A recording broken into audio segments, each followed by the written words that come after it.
All right, joining us now is Secretary of Defense Pete Hegseth. Pete, good morning to you, first of all. Good morning. Good morning. So the president Great to see you all. Good to see you too. Thanks for your service. The president put that video of him eviscerating, blowing up that boat coming across with all of the drugs on board. And the president said on social, on Truth Social, let them be on notice to anybody bringing drugs to the U.S. Beware. So the president is sending a message to other cartels, right?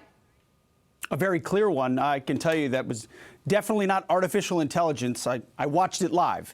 We knew exactly who was in that boat. We knew exactly what they were doing, and we knew exactly who they represented. And that was Tren de Aragua, a narco-terrorist organization designated by the United States, trying to poison our country with illicit drugs.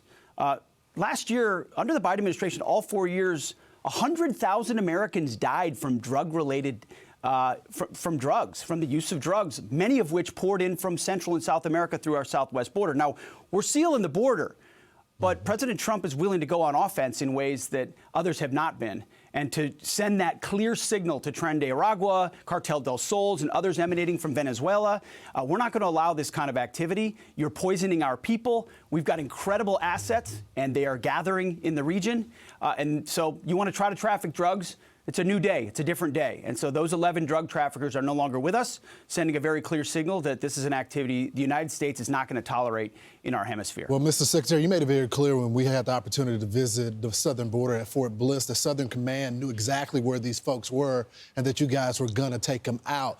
I guess the question is, for this operation specifically, was this a drone attack or was this hellfire from a helo? I can't disclose precisely how this went down. I can tell you it was precision. It was very well understood exactly what assets would be used in order to achieve the effect. So that's classified how it was done. But you can see publicly a lot of the assets that we have in the region, which to include an ARG-MU, which holds 2,200 combat infantry Marines and has plenty of its own organic assets. So we've got assets in the air, assets in the water, assets on ships, because this is a deadly serious mission for us. And it won't stop with just this strike. Anyone else trafficking in those waters who we know is a designated narco-terrorist will face the same fate. And it's important for the American people to protect our homeland and protect our hemisphere. So their leader, Maduro, who we put a $50 million bounty on his head, has called out to China for help in this. And China's condemning the U.S. And saying, I shouldn't use the word condemn. They're warning us we should look out for the different countries' integrity. Are you worried about China and their relationship with Venezuela? And how will that affect our policy? No, the only person that should be worried is Nicolas Maduro, who's running effectively as a kingpin of a narco state, not actually elected, and indicted for $50 million by the United States. And we know he's involved in the types of drug running that has affected the American people directly. So China and other countries are going to say certain things, and that's their prerogative. What we have there in the Caribbean is a clear demonstration of military might.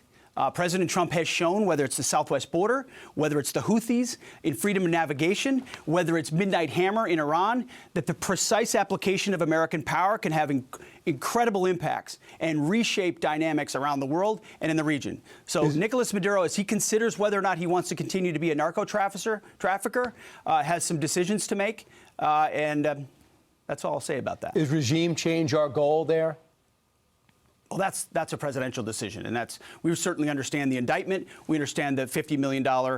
Anyone would prefer that he would just give himself up, but that's a presidential level decision, and we're prepared with every asset that the American military has. It's incredible that y'all were able to track that boat, know that there were 11 narco-terrorists on board, and be able to take it out to prevent all those drugs from making it into the United States and killing so many teenagers, so many 20-year-olds, whoever's doing drugs in the U.S. So thank you for that. I don't know how you did it. I'm sure you have intel that you can't talk about. But let's talk about China this morning, because while we were sleeping, China was celebrating. They're having this parade in Tiananmen Square featuring a display of advanced equipment. And they invited Putin and they invited Kim Jong-un in attendance. So what message are they trying to send, and what is the administration's response?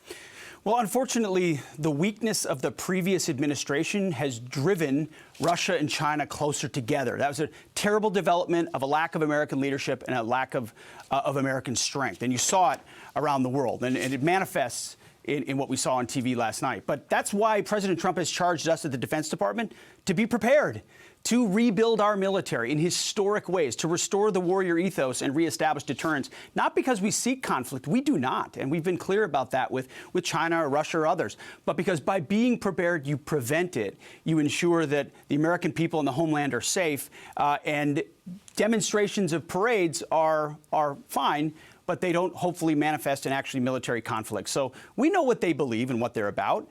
We also know how strong we are and the military advantages we have. They know that also. Our job's to maintain those military advantages in space, in the skies, in the sea, under the sea, and with long-range fires. All the capabilities we have, Golden Dome, which is something China knows they can't replicate, and we will inside this administration. So we're going to maintain the strategic advantage. President Trump has a great relationship with President Xi, and will leverage that in hoping to find ways that we can work together. Otherwise, we'll always be prepared. So, Mr. Secretary, part of the president's philosophy is peace through strength. He wants to be able to have negotiations. He doesn't want to start any new wars. He wants to end a lot of wars. But one thing he does want to do is have the perception and the philosophy of the military to get back to the original origin. And one way he wants to do that with changing the name from Defense to Department of War. What is the timeline on that? I've said stand by on it, and that's what I'll say again, because that's ultimately the president's call. But I'll say this. You know, we won World War I and we won World War II, not with the Department of Defense, but with a War Department, with the Department of War. As the president has said, we're not just defense, we're offense. We're reestablishing at the department the warrior ethos. We want warriors, folks that understand how to exact lethality on the enemy.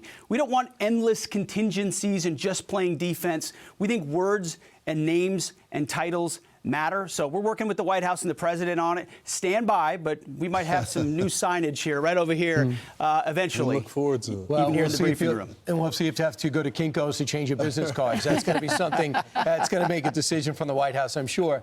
All right, so let's talk about the National Guard. If there's going to be a similar display of federal muscle in Chicago as in D.C., the National Guard will play a role. But yesterday there was a decision that came down by a judge in San Francisco, Breyer, I think it's brother of the Supreme Court Justice, who said the president should not have deployed troops, troops into Los Angeles.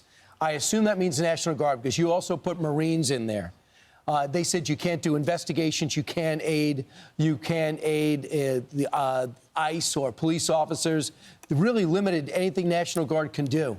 How will that affect what happens in Chicago if the president decides to put National Guard in there?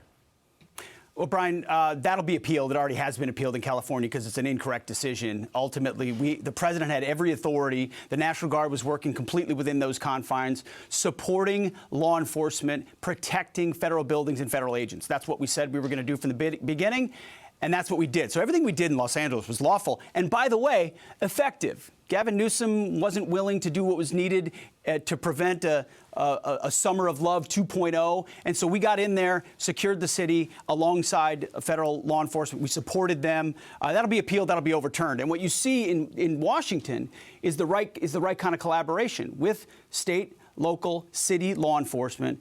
You've seen a city reborn, safe and beautiful. It's a template for what that cooperation could look like. The National Guardsmen, I talked to some of them yesterday at the street. They were a little surprised when I stopped my convoy and the Secretary of Defense got out and these National Guard soldiers from West Virginia were on patrol. But they were proud of what they were doing. They were excited to be in their nation's capital and securing it. We've seen crime rates plummet in the city. So whether it's Chicago or Baltimore or New Orleans, wherever it is, we'll be proud to partner with law enforcement that'll partner with us. But as the president has said, he wants governors to invite us in. And unfortunately, you've got some governors that aren't willing to do that in Illinois and Maryland. So that's the president's call. We'll see what happens next. But we're proud of the missions we've done so far. It's part of protecting American citizens, just like our southwest border. The invasion is over. The lawlessness and the chaos is over. We will work with our federal partners appropriately to help secure the American people. Hey, Mr. Secretary, Trump said we're going in. So he said that yesterday. So I'm wondering what the timeline might be if when he's going into Chicago. And then what's your response to Governor Pritzker? He said that the president is begging me to call him. He said it's been a really difficult 10 days. Lawrence was saying, I've been covering this for years. It's been more than 10 days. And I refuse to play a reality game with Donald Trump again. It's been a tough 10 days for the governor. What about the people that live in Chicago? What about the folks that live with unending violence right in their backyard, with an incompetent government and mayor and governor who are unwilling to provide just basic security? So I don't feel bad for Governor Pritzker.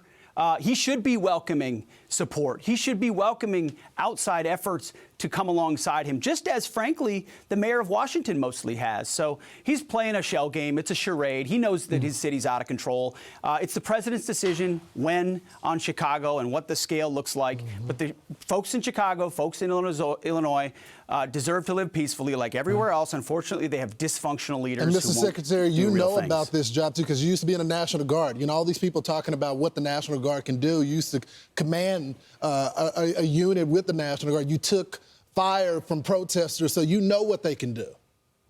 I held a riot shield in Lafayette Square in 2020 during those riots. I've been a part of walking blocks and presence patrols. I know exactly what they can do. I know exactly what they can't do. We made sure that they're able to protect themselves by carrying weapons in Washington, D.C., which is not controversial. It's common sense. I always wanted that ability when I wasn't able to be armed. So it is pretty unique. Myself, the chairman of the Joint Chiefs, also has served in the National Guard. So I understand intimately what these units are capable of, the types of units you would want, how long you'd want them there, the types of missions, how they can work with law enforcement.